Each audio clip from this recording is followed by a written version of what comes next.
All right. Well, hey everybody. It's Liz with Abby and Liz. This is my sister Katie. She's here to visit for Thanksgiving from Canada. Woo. And then Abby's here too. Say hi, Abby. Hi, budget buddies. Hello.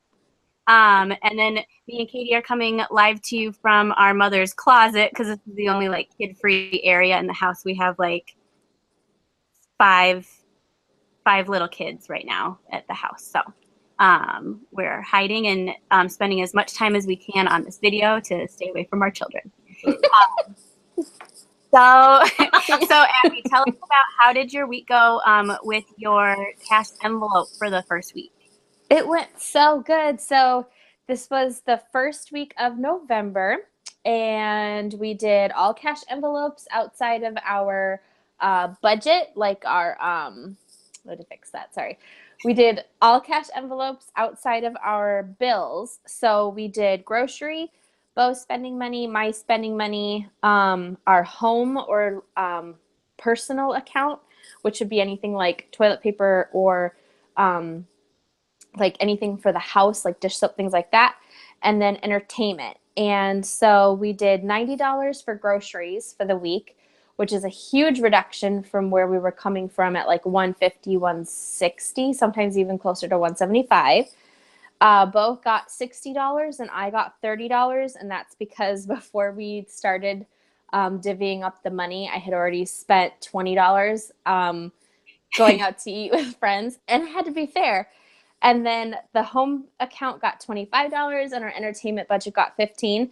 And I am happy to say we did not go a single penny over for the whole week. I did trade side to side on a couple of things. Our grocery budget, we actually only spent, out of the $90, we spent $74.82.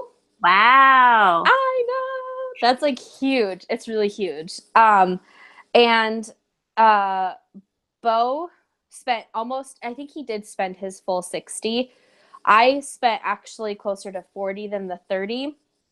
And then home and entertainment, we were right on budget with. So we had a really great first week. So thank you so much, Liz, for your encouragement on that and actually getting me to do the cash envelope again. It's been years since I've done it. I started the Dave Ramsey program like a couple years ago, I think, when I took the class, and we did it for like a couple weeks. And then, there's hiccups, which I ran into again this time, but we just kind of worked through it. And the whole side to side thing was really helpful because I didn't have the physical envelopes. And that is one thing I'm going to change for the next week is I just put the cash in, like, I carried the grocery, the home, and then my cash, and I divided it between like 3 parts in my wallet. And then I forgot which was which, so I'd have to go back and recount it. And then I kind of lost track. So at the end of the week, I had money left, and that's all that really matters.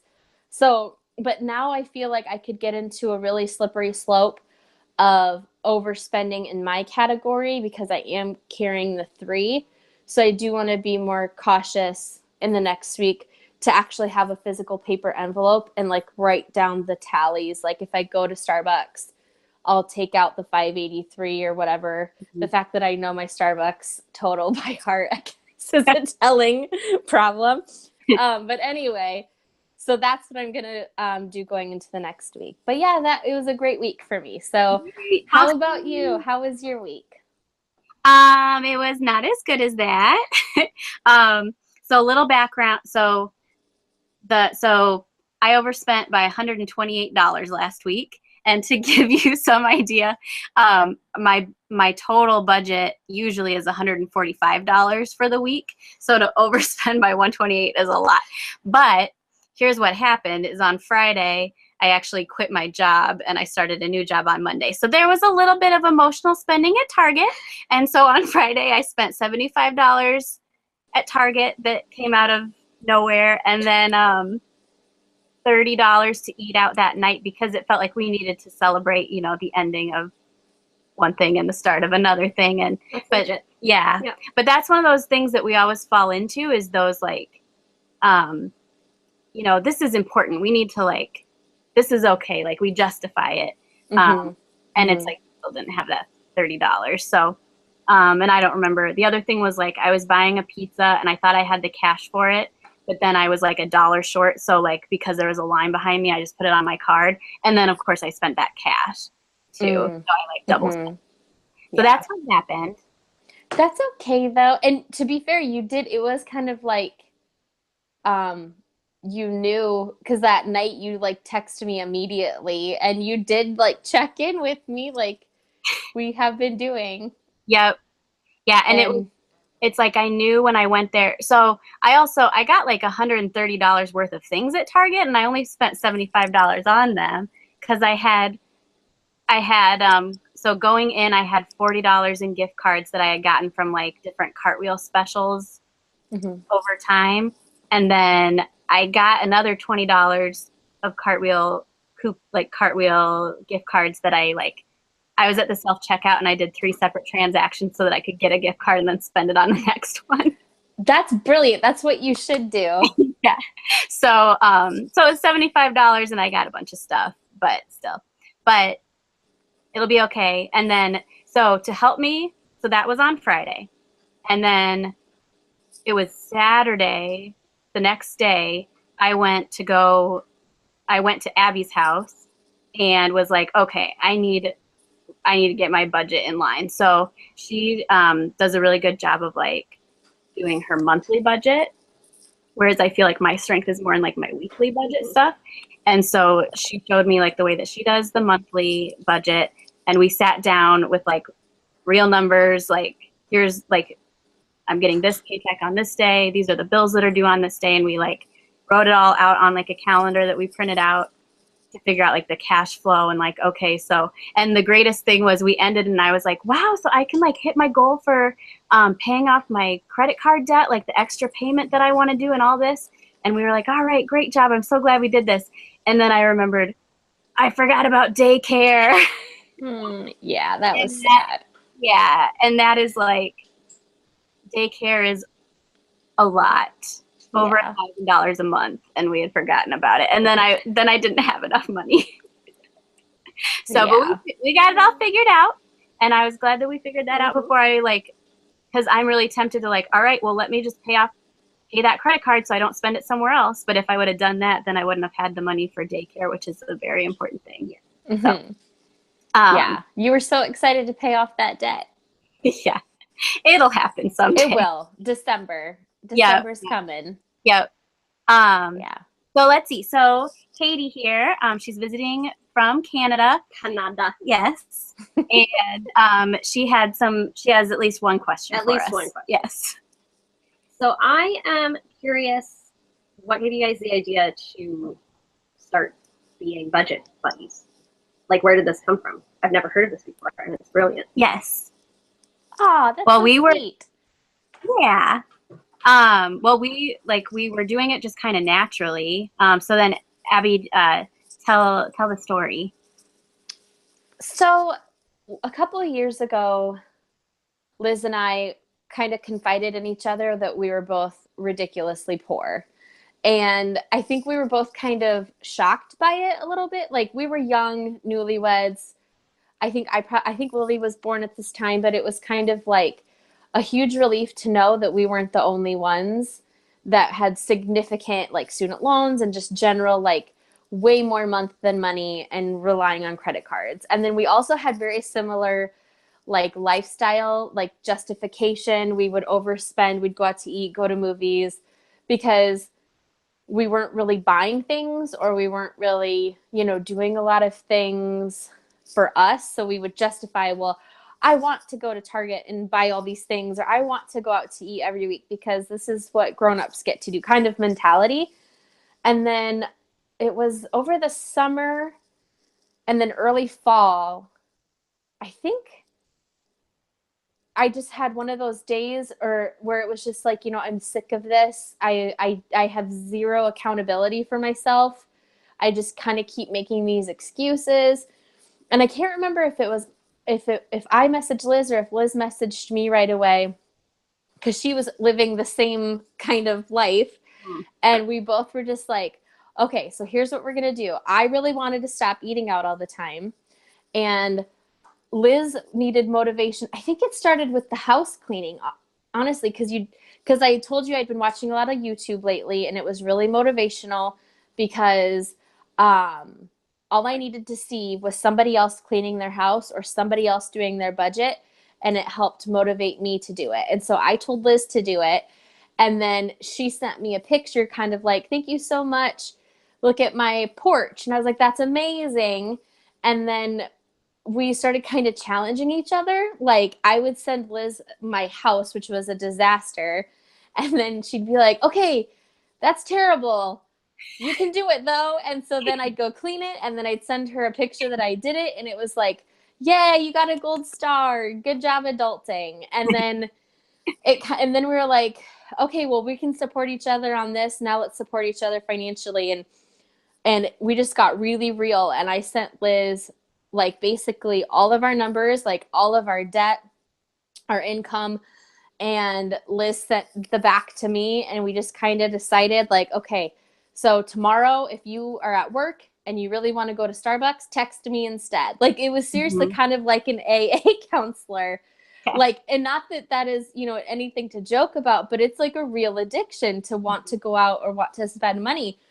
And so that's what we started doing. And then we would check in with each other once a week, like on an overall how the week went. And then we were like, okay, like if we're doing this, the chances are there's other people out there who probably feel the same way we do. And maybe they don't have someone that they're comfortable with, because it's been years of this, of us kind of talking about this. So we just thought, let's just start a YouTube channel. Let's just start the Budget Buddy thing. We'll hold each other accountable every week publicly, not only for each other, but hopefully also to give other people courage, whether it's just watching us and them doing it, or them going out and finding a friend and doing it with a friend. So I think that's kind of it. Is that kind of it? I think so too. Yeah. And I think it's important. So like, obviously you should be on the, same page as your spouse, or like if you're sharing your money with somebody, but like, I know me and Adam, we don't have that accountability, because it's like if he's having a hard day, I'm not going to stop him from, going out and like getting something that is going to make him feel better, or, but like, and same thing with, him to me. Like if I'm having a bad day, he might encourage me, like, "Why don't you just go to Starbucks?" Like, 'cause he knows that it makes me feel better. But I feel like having a friend to give you like some tough love, that like if your spouse did that, you'd start to get resentful. Like, so just kind of that, having somebody who's like not afraid to, I mean, there's been, I mean, we're pretty nice to each other, but like, there's been times where it's like, okay, what are you going to do? Like, you overspent. So like, what are you going to do to like find that money somewhere else and stuff? So when do you think it is okay then to allow yourself those little... Hi, I'm here. Oh, we lost you there for a second. So sorry, I'm back. Okay.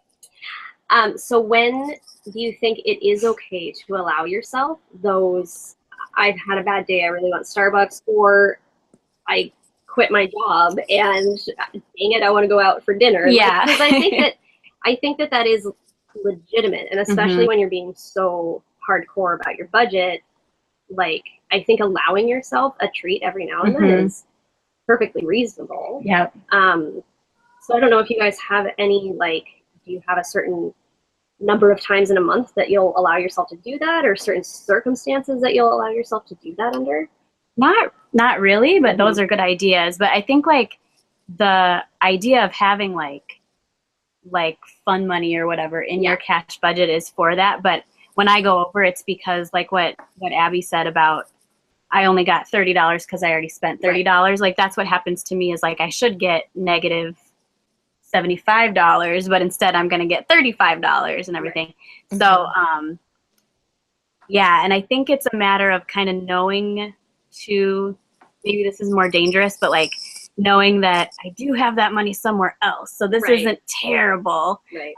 But also sometimes I've made a bad decision, spent the money where I shouldn't, and then we had to wait to pay daycare like until the end of the week instead of the start of the week, because we didn't have enough money in our account, because like I made an emotional decision. So like there are real consequences. Yeah. And I think like the the reason that we're that we're on such tight cash budgets is because like if we want to pay off our debt, it has to be that tight because Right. we've been living beyond our means for so long.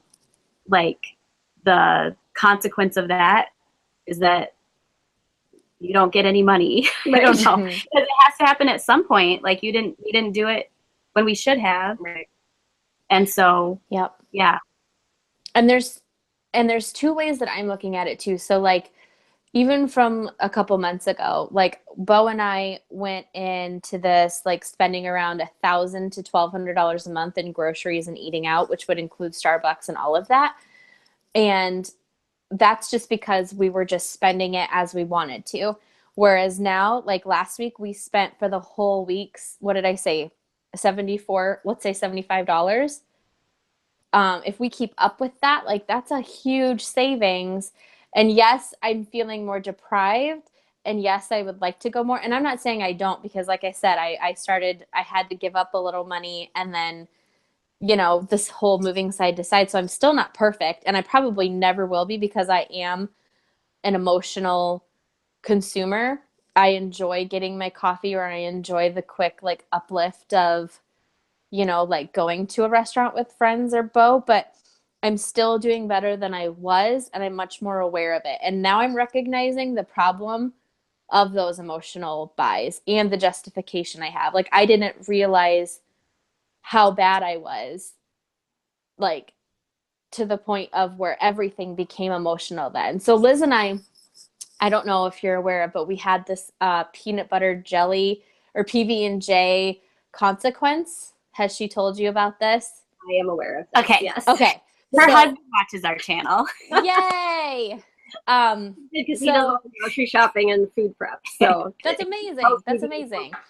So after we kind of had that whole PB&J consequence of we're going to emotionally justify going out to eat every night because we don't want to cook, so we get to go out, and then the cycle continues. It's kind of like that with the money of, well, I'm having a bad day and the only way to fix it is a Starbucks is not healthy. So it's kind of like, okay, what can I do to make myself feel better without going to Starbucks? And of course, it'd be easier and faster to just go to Starbucks.